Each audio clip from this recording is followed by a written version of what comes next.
At the Father's Day dinner, my cousin smirked. We drained your account, call it a group gift.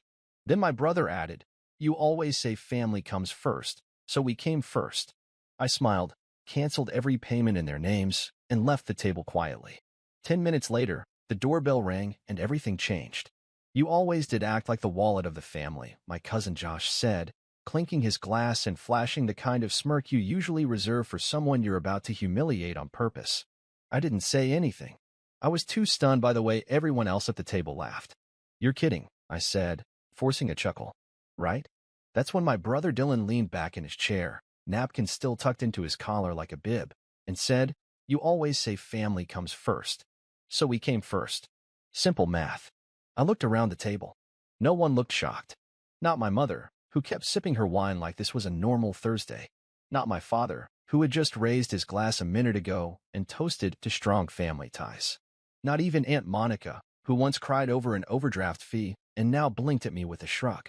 They all knew. I'd paid for the dinner, like I always did. Booked the private room at Ridge and Maple. Ordered the wines they liked. Prepaid for dessert. Father's Day was always hard, but I still showed up, still tried. But this was something else. You drained my account, I said quietly. As in, actually emptied it? Josh sipped his drink, calm as ever. Group gift. Think of it as reallocating family funds. We all figured it made sense, since you never say no. Dylan leaned in closer and added, it was just sitting there, bro. You act like it's sacred, but money's just a tool. You say you love us, right? Then what's the problem? I smiled. Not because I was okay, but because I finally saw it clearly. They thought I was trapped. That I'd keep playing the generous fool forever.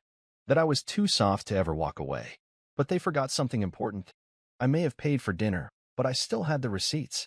I pulled out my phone. Quietly. Without drama. Just opened my banking app and started swiping. Josh kept talking about some new startup idea. Dylan was on his second bourbon. No one noticed I was freezing every auto payment connected to their names, the car insurance I paid for Dylan since his DUI, Josh's rent, the one I'd been covering under a fake name on his lease, the family Spotify, Mom's Amazon Prime, all of it. I pressed confirm on the last one. Then I stood up. Where are you going? Dad asked, finally paying attention. Bathroom, I said. Won't be long. But I didn't head for the bathroom. I walked straight out the restaurant door into the summer dusk. 10 minutes later, the doorbell rang, and everything changed.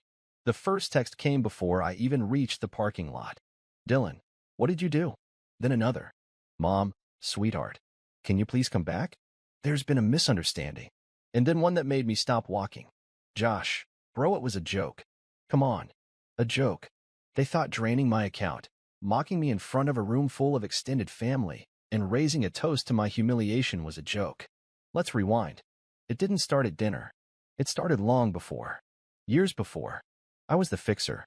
The one they called when the electric bill was overdue, when Josh's credit card got declined, when Dylan's license got suspended and he needed an Uber account, just for a few weeks. They didn't ask. They assumed. Like the time Mom texted. Hey honey, we put you down as co-signer for Dylan's loan. Just a formality, no need to worry. No, can we? No, would you mind? Or when Dad broke his foot and somehow it became my job to pay the mortgage for 3 months straight. You don't want us to lose the house, do you? They never forgot to send that kind of message. Then came the group chat incident. 6 months ago, Josh screenshotted my dating profile and dropped it in the family group with the caption, our local bank account trying to find love. It got 23 laughing reactions. Even Aunt Monica added, he's such a sweet boy. Always helping. Hope someone sees his heart under all that desperation. No one defended me. Not even Mom. When I confronted her later, she just said, they're just teasing. That's what families do. It's love, just not gentle. The money started disappearing slowly. At first, I thought I was just spending too much, food, bills, the usual. But then I started noticing transfers I didn't make. A Venmo charge titled, Wedding Deposit, but I wasn't dating anyone. A $900 Apple Pay withdrawal I couldn't trace. Turns out Dylan had been using an old connected device. When I forgot to deauthorize. When I brought it up, he laughed. You're acting like you're broke, he said. You make, what, 6 figures? Don't pretend it hurts you. Then came Dad. He started calling more often, but never to say hello. It was always, do you have a second? Which really meant, Can I guilt you into something? He was behind on taxes. Claimed it was a clerical error. I paid it. He needed help with repairs. I paid it. Then I found out through a cousin he told everyone he paid for my college. That was the line. The real breaking point before the dinner? It was when I checked my savings account 1 week earlier and saw it had dropped by $12,300. Gone. I thought it was fraud. Until I called the bank. They said the transfer was authorized from my IP address. Except it wasn't me. I filed a report. And then I remembered. Josh had borrowed my laptop 2 weeks earlier, said his was acting up. I never thought to check if he'd installed remote access. When I confronted him, he didn't even flinch. Man, why are you acting like a cop? It's just money. We needed it. I asked who we was. He smiled. The family. At that dinner, the one where he toasted my broken spine like a punchline, I realized something. They weren't parasites. Parasites don't laugh while they feed. They were architects. They built this machine where I existed only to be harvested. And the worst part? I let them. Because I believed that if I gave enough, maybe they'd finally see me as family. As more than a bank. As someone worth respect. But all I earned was the punchline. When I walked out of that restaurant, I didn't go home. I went to my office. Opened my files. Because I hadn't just been sending money. I'd been saving things. Screenshots. Messages. Audio recordings. The one where Josh literally said, "If he finds out we took that money, just say we thought it was his gift to Dad. He won't push." Or the group chat where Dylan joked about how easy it was to gaslight me. But there was something else. Something I hadn't told anyone. Remember that family investment Dad had roped me into 2 years ago? The property in Temecula that was supposed to be a vineyard? Well, I pulled the records last month when something didn't sit right. Guess what? They used my identity to secure a business loan. And guess what else? They never paid it back. My credit was tanking and I hadn't even realized because they forwarded all the letters to a family P.O. box that Josh opened. So no, the dinner wasn't the explosion. It was the last spark. And that doorbell? That was the start of war. But not the kind they expected. Because I wasn't going to scream. I was going to unmake their empire piece by piece. And it started with who was standing on the other side of that door. The person standing on the other side of the door was not who my family expected. It was Mara, my financial advisor. But more importantly, the one who helped me trace every suspicious transaction, every unauthorized access, every time the family dipped their hands into places they had no business being. She wasn't smiling. She was holding a manila folder in one hand and her phone in the other. I let her in without a word. Behind me, the dining room was a frozen painting. Josh still holding his drink midair, Dylan texting under the table, Dad chewing slowly like he didn't know a storm had just entered the house. Mom broke the silence first. "Who is this?" I sat down at the head of the table, motioned Mara to join me. "This," I said calmly, "is the person who helped me figure out where my savings went." Josh snorted. "Oh, come on. Don't make this dramatic. It's not a crime to help family, Mara opened the folder and laid out 5 sheets in front of me. I slid them one by one across the table like cards in a high-stakes poker game. A signed loan application in my name. A bank transfer from my business account to Josh's crypto wallet. A screenshot of Dylan logging into my online banking using a spoofed IP. A transcript of the group chat, complete with timestamps. A digital audio file labeled simply, "Dad's Plan." I clicked play on my phone. Dad's voice filled the room. "Look, if he finds out, we just say it was for him. Father's Day, retirement gift, doesn't matter. He won't sue us. He's too soft." No one breathed. Then Mara added, that recording was obtained from a cloud backup. You didn't realize he still had his Dropbox synced. Dad slammed his glass on the table. "You're recording private conversations now?" I looked at him. Calm. Steady.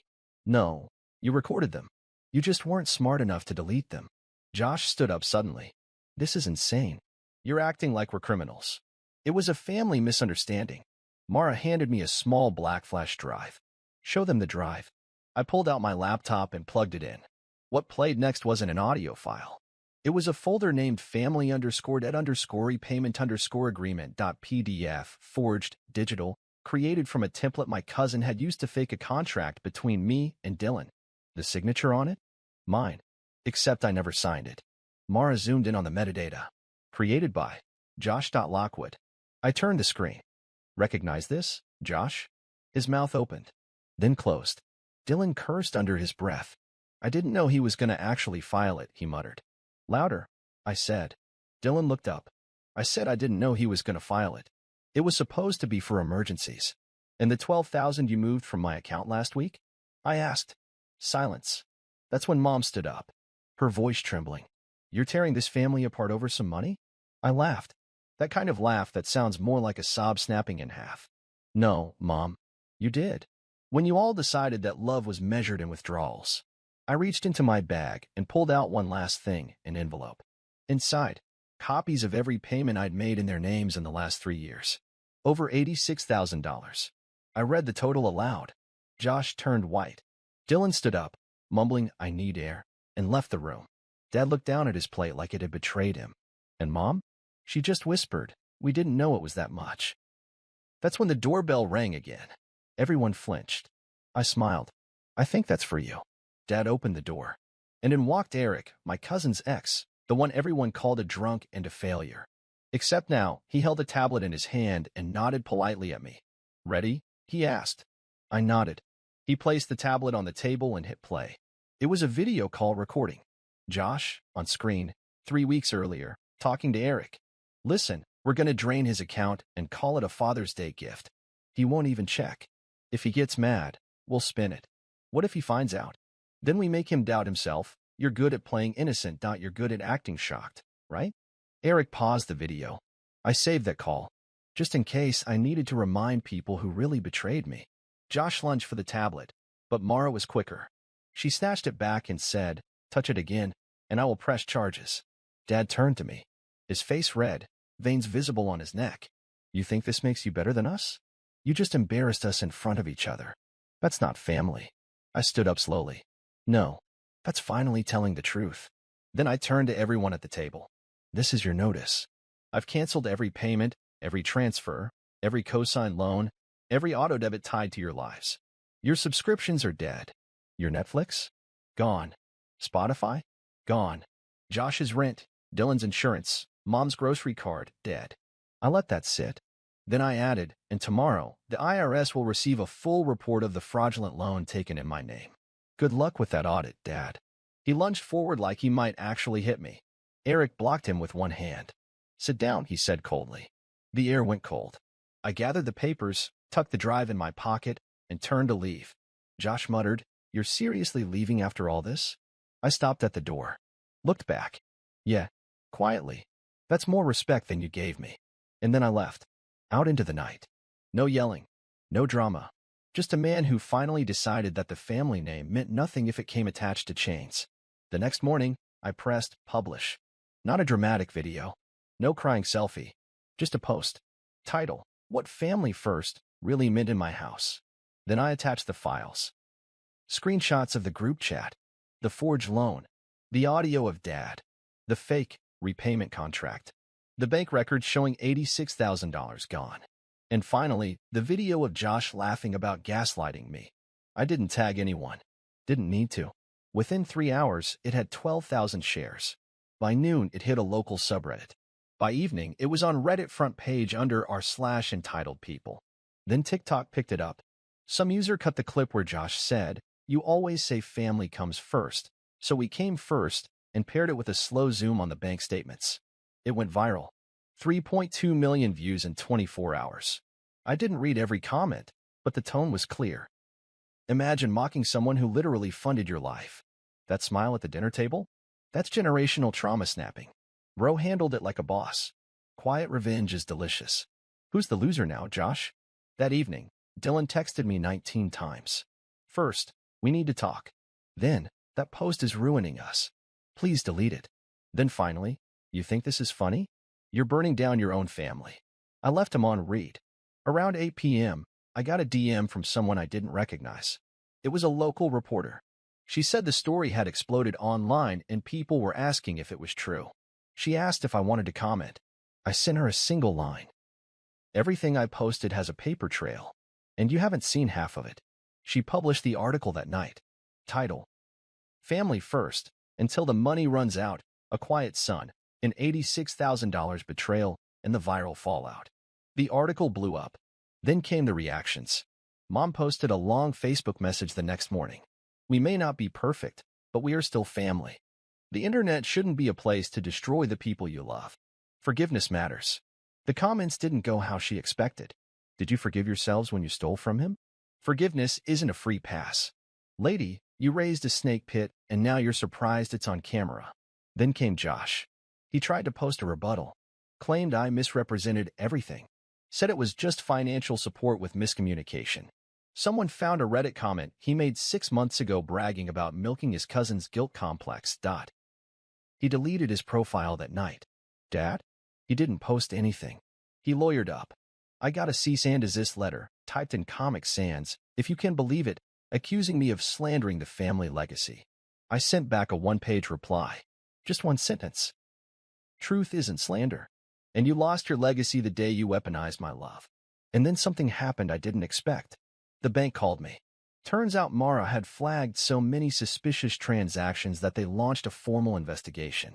Josh's fake contract? Dylan's spoofed access? The Temecula Vineyard loan? All of it was under review. They froze 3 family accounts pending verification. Then the IRS called. The loan in my name? Under review for fraud. The vineyard, business, Dad tried to register as veteran-owned? They found inconsistencies in the documents. Guess who handed over the original DD-214? Grandpa did. I hadn't even told him yet what happened. He called me. Said just one thing. Told you. Mud on their knees. Meanwhile, I was doing something I never thought I'd get to do. Live. I moved into my new apartment. Clean space. No noise. No guilt trips. I built a YouTube channel, not about revenge. About financial literacy. First video. What happens when your family weaponizes guilt, and how to reclaim control. It passed 300K views in 3 days. People started messaging me, strangers, thanking me, saying I gave them courage to cut ties, to say no, to stop bleeding for people who only bring knives. Then I got an email from a nonprofit for adult children of toxic families. They asked me to speak at their fall conference.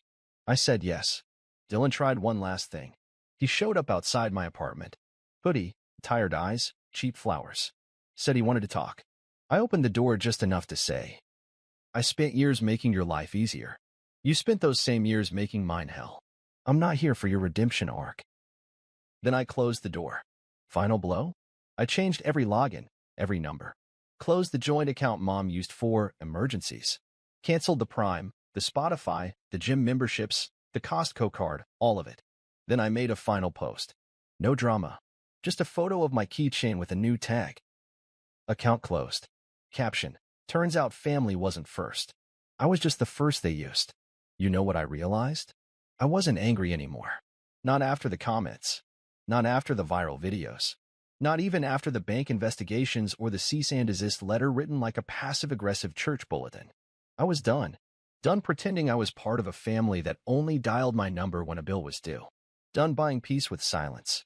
Done accepting you're too sensitive as an apology for being treated like a wallet with a heartbeat. The last message I got from Mom was short. You've made your point. Can we please move forward? I didn't reply, but I did move forward, just not in her direction. I changed my number. New carrier. New SIM. No forwarding. Only 5 people have the new one. None of them share DNA with me. I took the YouTube channel full-time. Now it's a brand, debtless by design. First hoodie drop sold out in 48 hours. The old family Spotify? I replaced it with my own. First playlist title, Songs to Cut Toxic Ties To. Cover image? A screenshot of Dylan's We Need to Talk text. But my favorite part? The new storefront. You see, I took a portion of what I recovered, not much, just enough, and partnered with a local mental health nonprofit. We opened a small co-working cafe for survivors of toxic homes, of guilt-raised children who became adults with boundaries. It's clean, bright, safe. Name above the door? First place. And under that, in smaller font. Because I always came last. Not anymore.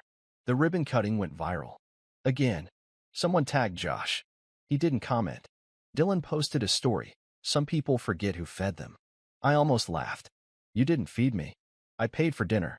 I paid for dessert. I even paid the tip and got spit in return. But now, I eat at peace. I live without sirens in my chest.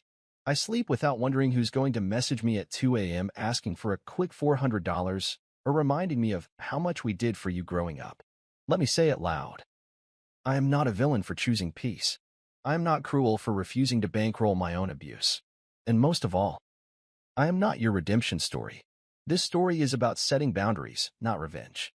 This isn't the part where I forgive you and we all hug. This is the part where I thrive without you. This is the part where I say, you lost access to me, not because I'm cold, but because I finally understand my worth.